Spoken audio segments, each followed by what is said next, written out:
Welcome back. One of the most crucial things that we need to consider as we're out here for extended travel periods, whether that's full time or just a few months out of the year, is how are we going to manage our health care? Not only the day to day things, but the emergent things that come up or those special pre existing conditions that we need to manage. Also, how are we going to get our prescriptions? And so today, I'm going to use my experience having spent my entire career in healthcare to give you the questions and the secrets that you need to consider when you're in every country around the world. This isn't just going to be a list of two or three countries and two or three hospitals.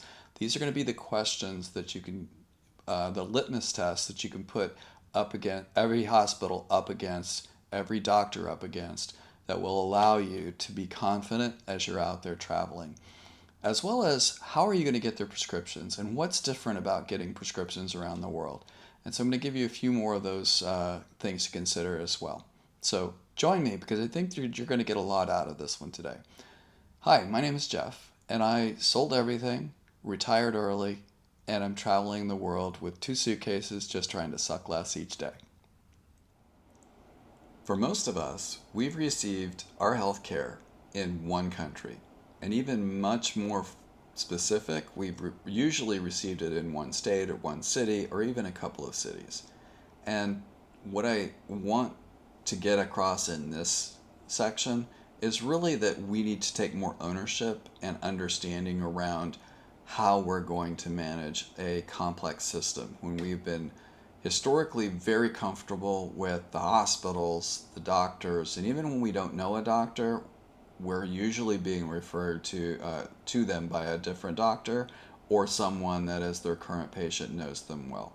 And so we need to think about how are we going to approach being in a new country where we may need to have specific needs met. So let's start with having a very specific and targeted conversation with your doctor and providers, whether it's one or several, around what your goals are.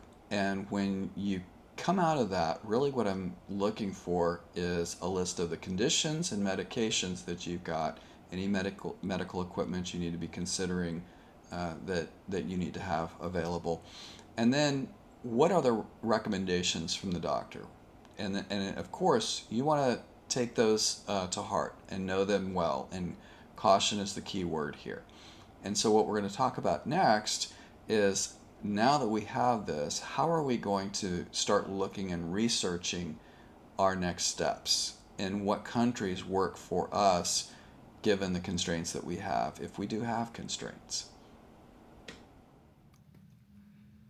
When we think about trying to get healthcare in a specific city or find a new provider or where is it that I need to go to get the kind of care that I need, and we take for granted some of the systems that we may not even be aware of that exist in our home country, and for me specifically it's the United States. And one of the main ones is the certification and the accreditation that occurs without us even knowing about it in most situations. And for the state in the United States, the one that is the predominant certification process is done by the Joint Commission. And that's a survey that's done every 3 years. They come into the hospital, surveyors come into the hospital, they do a soup to nuts evaluation of the hospital's plan, the programs, the policies and procedures. They look at risk management, they look at patient safety, like infection control and outcomes and all of the quality metrics that go into being a good hospital. And they provide feedback to the hospital and get, if there's gaps, then they work to get those gaps filled. And then they do a regular update, a regular check-in with the hospital up until the next 3-year evaluation, full evaluation exists.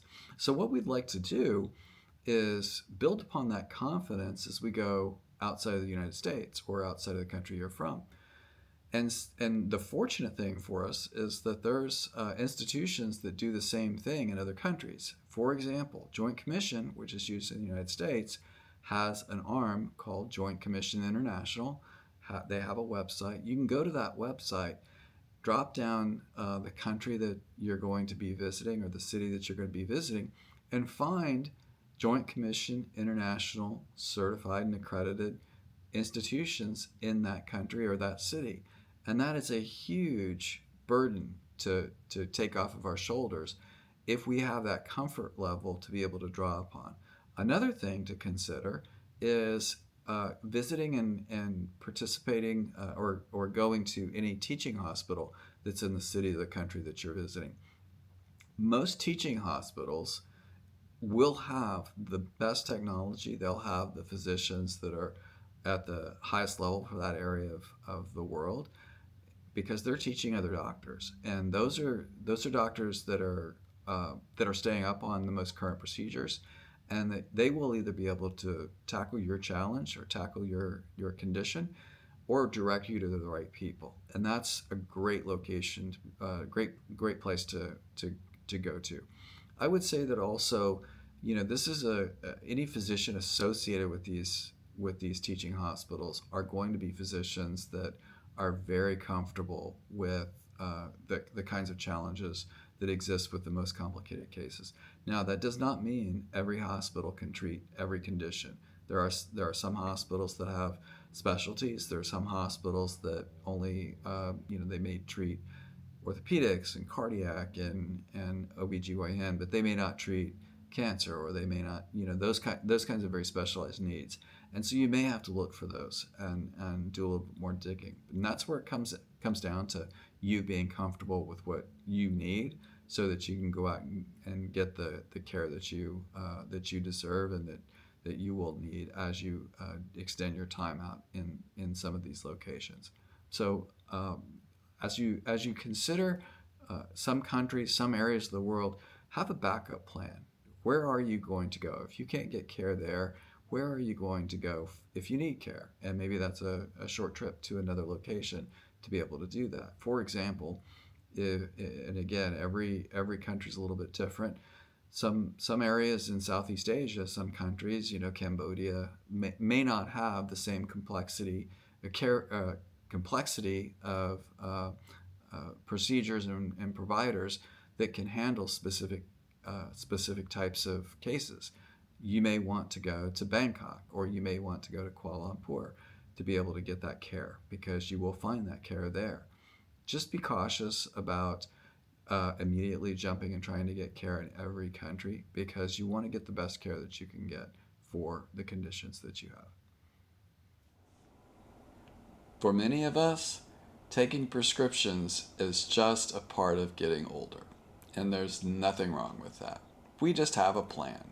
And for those that are traveling for 2 weeks, 4 weeks, up to a couple of months, you might be able to get a prescription filled in the United States before you leave that will extend beyond your normal window and get you the full coverage that you need for the entire journey.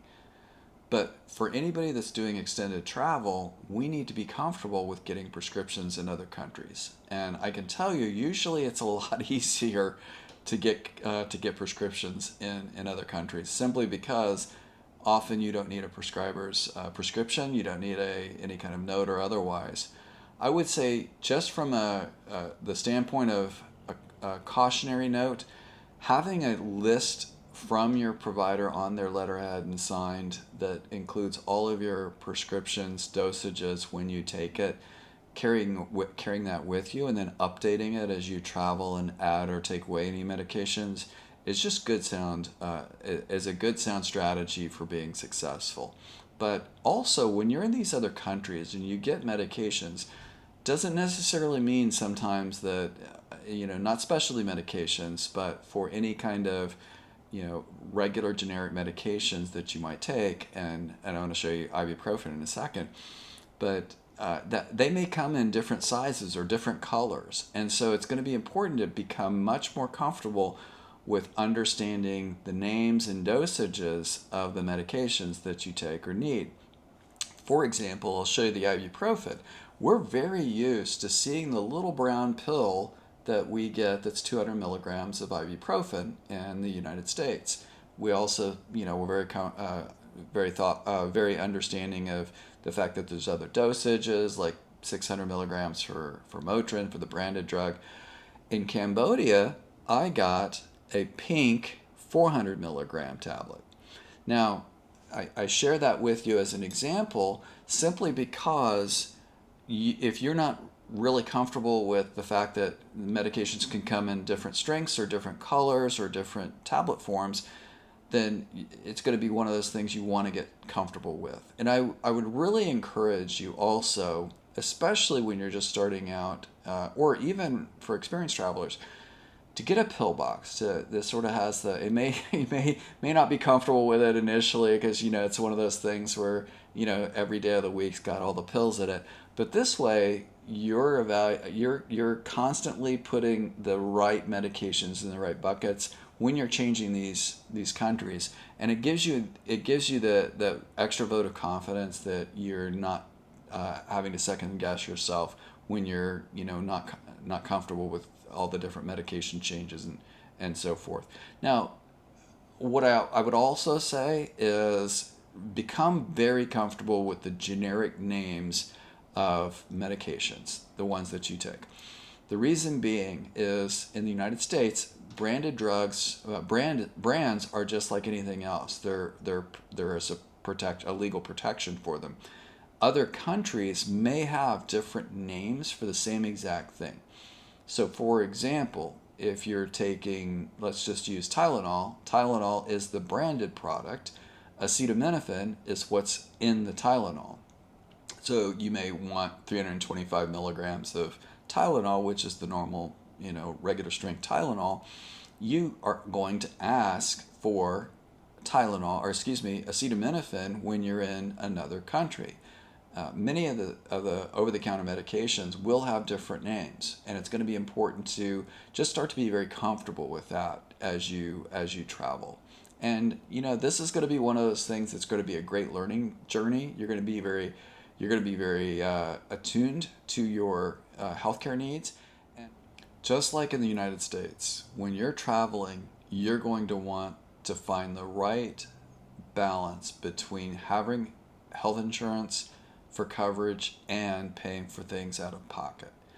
That starts with understanding what coverage you actually have. And if you're planning for whatever is in the United States to carry you out into the rest of the world, you really want to read the fine print to understand the specifics, the limitations, the conditions that have to be met to utilize that insurance in different countries.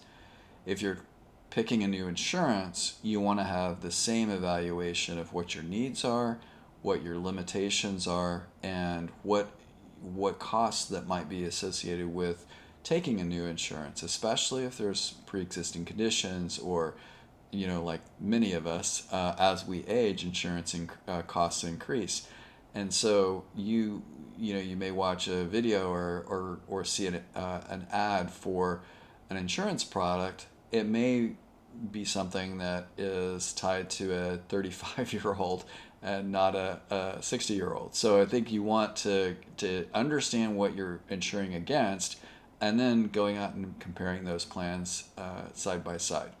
And then also I think that once you get your understanding of your insurance product, how are you going to cover the extra things that you don't necessarily have coverage for? Is that an extra policy, a secondary policy? Is it a different insurance product altogether? So we can't get away from the insurance because it is one of those things that we want to have for catastrophic or major medical events. But we can be more thoughtful about how we approach getting it. And every condition and every circumstance is different. And for me, the one that I've sort of gravitated to and started is a product through Safety Wing, and it covers me for every major all kinds of major medical events in many countries. But it does limit the amount of time that I can get coverage in the United States each year. So I can't be in the United States for extended period of time, and that may not be something that you want to tie yourself to. So I would suggest really understanding your insurance product, understanding how you want to be covered, and the limitations so that you can have a successful time out there on the road and not worry about something bad happening and building up some kind of bill that you're going to have to offset in some way. Healthcare starts with staying healthy. And what does that mean? That means the same fundamentals that existed back in your home country exist out here, especially for long term travelers. That means eating well, a well balanced diet. That means drinking and staying hydrated, drinking plenty of water, especially in hot climates. It means getting out and taking walks if that's something that you can do, or finding some other mechanism for exercising. I think the shift that has to occur is you're not on vacation. It's just like you're, at your home. And so if you go down to a breakfast buffet and you see a big plate of cinnamon rolls, that may not be okay. So maybe I took a couple, but that may not be the the best choice for every day. But they were good cinnamon rolls. So fresh fruit, fresh vegetables, always are going to find those out there in most countries at the breakfast buffet. So tackle those. Staying healthy, especially on those long travel days. Give yourself time to recover because long travel days are physically stressful as well as mentally stressful.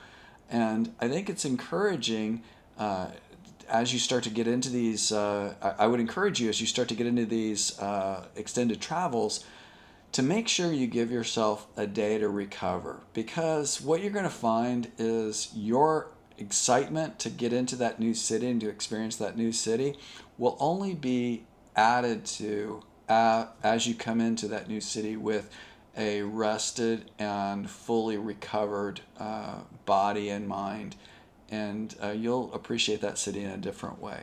So I would encourage a good sense of being aware of how your body feels as well. If you're feeling sick, you're feeling run down, take a break, check in with yourself, understand what that feeling is all about. If it's something serious, get some attention, get some medical attention. We've already established that you've got the skills now to the questions to ask and how to do that. So reach out and get the help that you need.